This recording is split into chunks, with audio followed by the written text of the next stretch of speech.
इस news channel पर जो भी वक्ता ने कहा वो उसकी अपनी राय है, जिसकी पुष्टि नेशन न्यूज इंडिया। सुखदेव राज, उन्हें नमन, उनकी शहादत को नमन। लेकिन आज का दिन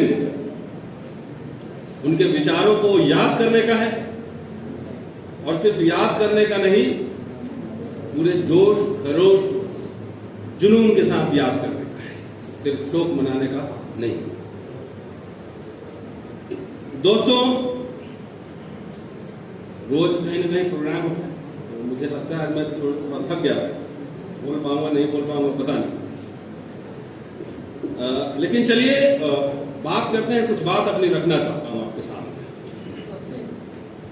एक हमारे तरफ एक बिहार में कहावत है कि हंसुआ के ब्याह में खुरपी का गीत नहीं गाता। इसका मतलब यह है कि अब लोकसभा चुनाव की घोषणा हो गई है, और आईबी के कोई साथी होंगे तो रिपोर्ट ठीक से बना लें। हमारे लिए सबसे बड़ा धर्म युद्ध जो है वो चल रहा है आरएसएस बीजेपी के साथ।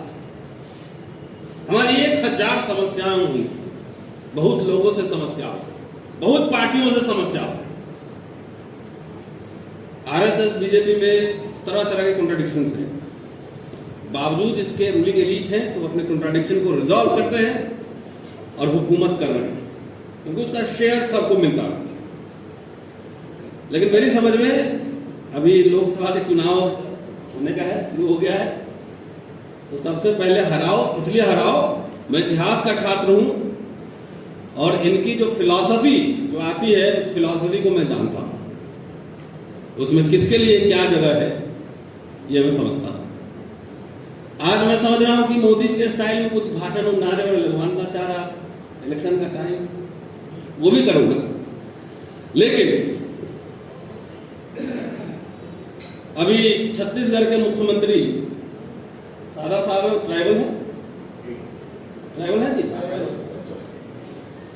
और उनकी पत्नी ने कहा है, जहां तक मैंने सुना है, कि ब्राह्मणों की वजह से उप मुख्यमंत्री बने। तो जंगल कट रहा था लेकिन हंस भी रहा था कि कुल्हाड़ी में जो लकड़ी है वो अपना ही है। मैं ये नहीं समझ पा रहा हूं कि 10 साल में, देखिए मैं दिल्ली यूनिवर्सिटी में पढ़ाता हूं और मुझे याद है कि सब कुछ 10 साल पहले कोई गंगा नदी घी नहीं बह रही, उस समय में हम लोग लड़ ही रहे, लेकिन इतना स्पेस जरूर था कि आप डिफरेंस के साथ रह सकते थे। प्रिंसिपल से हमारी कभी पटी नहीं, किसी प्रिंसिपल से। लेकिन ऐसा नहीं हुआ कि मुझे स्टडी लीव नहीं मिला, मेरा प्रमोशन रोक दिया, ये ऐसा नहीं हुआ। डिफरेंस के साथ, this is what university is. University का मतलब ही यही होता है कि वी आर, और डेमोक्रेसी का मतलब भी यही होता है कि we are having different ideas, ideology, still we can stick to it. लेकिन क्या इस आरएसएस बीजेपी सरकार में यह संभव है? कदापि नहीं संभव। और जो मैं कुल्हाड़ी और लकड़ी की बात की, अभी मैं तेलंगाना में था और जहां मेरा प्रोग्राम था वो ट्राइबल एरिया, और मुझे बताया गया कि यहाँ के ट्राइबल का एक सेगमेंट, इतिहास का छात्र हूं तो एक समान नहीं, ये सब कुछ गड़बड़ है, नहीं तो आरएसएस वहां घुस नहीं पाती, पूरा बीजेपी के साथ आता है। पासवान जी की पार्टी, हनुमान जी बने हुए आजकल, हनुमान, वो बीजेपी में चाहे नेता को जाने तो भाई, नेता को तो एमएलए भी बनना है, आप लोग क्यों जाते हैं? उसके जात का वोट क्यों जाता है? वो ट्राइबल का वोट क्यों जाता है? ऐसा नहीं कि नहीं जाता है, जाता है, इसलिए आगाह करने और शपथ दिलवाने आया। और शपथ अभी मैंने कॉन्स्टिट्यूशन क्लब में दिलवाई थी। देखिए, मैं दलितों का, अभी ट्राइबल छोड़िए, मैं अनटचेबल्स में शेड्यूल कास्ट की बात कर रहा हूं। अंबेडकर ने जब घोषणा की कि मैं हिंदू जन्मा जरूर हूं, हिंदू मरूंगा नहीं, तो उसके बाद अस्पृश्यों का पांव पूजन कार्यक्रम शुरू हुआ, जनेऊ कार्यक्रम शुरू हुआ, सहभोज कार्यक्रम शुरू हुआ। तो ये सब नाटक और दिखावा था, नाटक दिखावा था, सिंबोलिज्म था, जो सिंबोलिज्म आज भी चल रहा है। 80 के दशक से ट्राइबल एरिया में आरएसएस घुस गया और कह रहा है कि आप आदिवासी नहीं, क्या वनवासी बोलते हैं। मतलब पहला यही प्रस्ताव रखने जा रहा हूं, क्योंकि आदिवासी अधिकार मंच है, तो दलितों का तो फिक्टिशियस हिंदुआइजेशन चल रहा है अम्बेडकर के जमाने से कि हम सब हिंदू हैं, हिंदू हैं। तो कौन से ब्रांड वाले हिंदू हो ये जरा बताओ।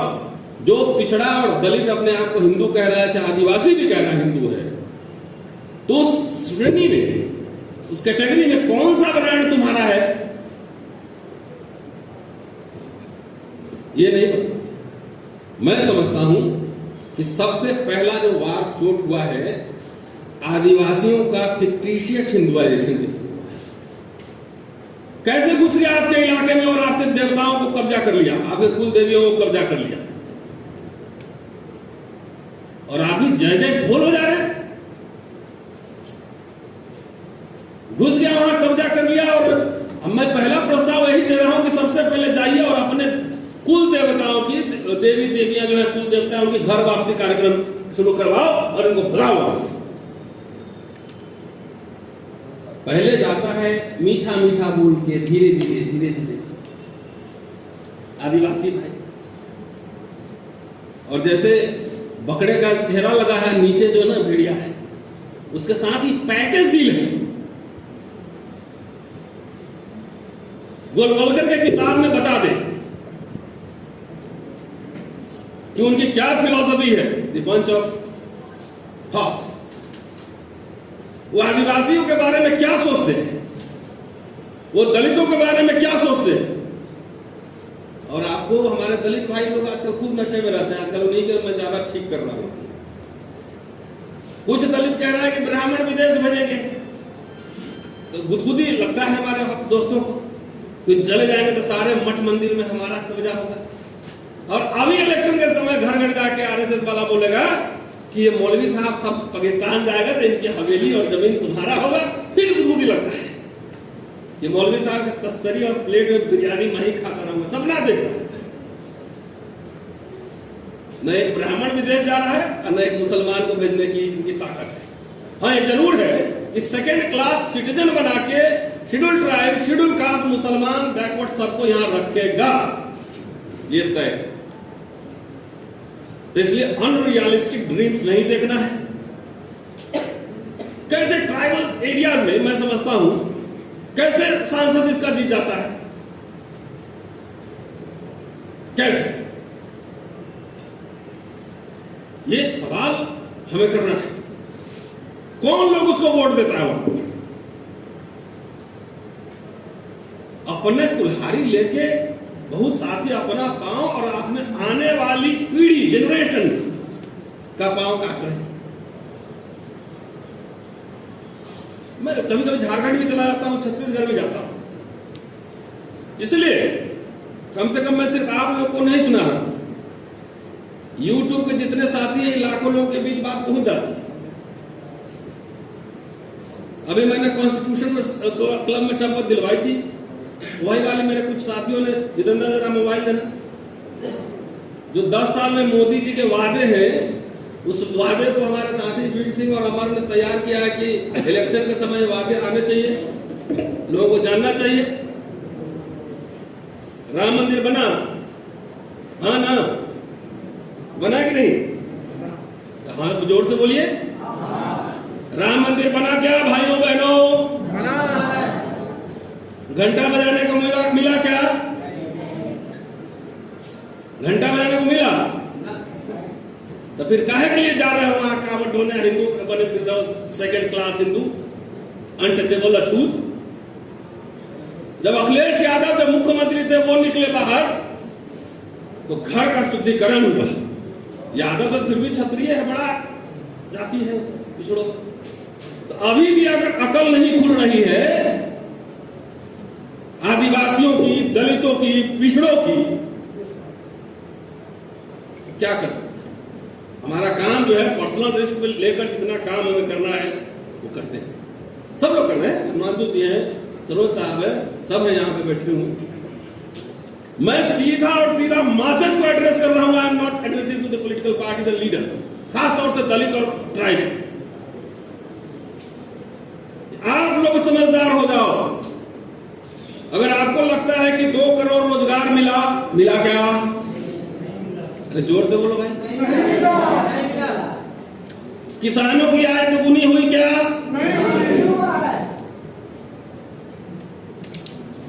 पेट्रोल डीजल सस्ता हुआ क्या? अब की बार बहुत हुआ महिलाओं के अत्याचार। अब की बार मोदी सरकार अत्याचार रुका क्या? भाइयों बहनों, हमारे दलित भाइयों को मत मारो, पिटाई रुकी क्या? तो इतनी सब जो बातें हैं, यकीन इतनी बातें हैं, तो फिर वोट क्यों देते हो भाई बीजेपी को? सीधा एक बात नहीं होगी, पहले बीजेपी को क्यों वोट देते हो? इसलिए आप शपथ लीजिए, खड़े हो जाइए, खड़े होइए सब लोग। ऐसे पीढ़ी का भाषण नहीं दूंगा, खड़े होइए। पीढ़ी का भाषण दिलवाता है तो जाके पता चला गया बीजेपी में तो भाग जाता है उधर। बोलिए, आज शहादत दिवस पर भगत सिंह शहीद भगत सिंह सुखदेव राजगुरु के शहादत दिवस पर शपथ लेता हूं पूरी निष्ठा से कि मेरे भाई, मेरे बाप, चाचा, फूफा, कोई नाते रिश्तेदार, दोस्त जात धर्म सब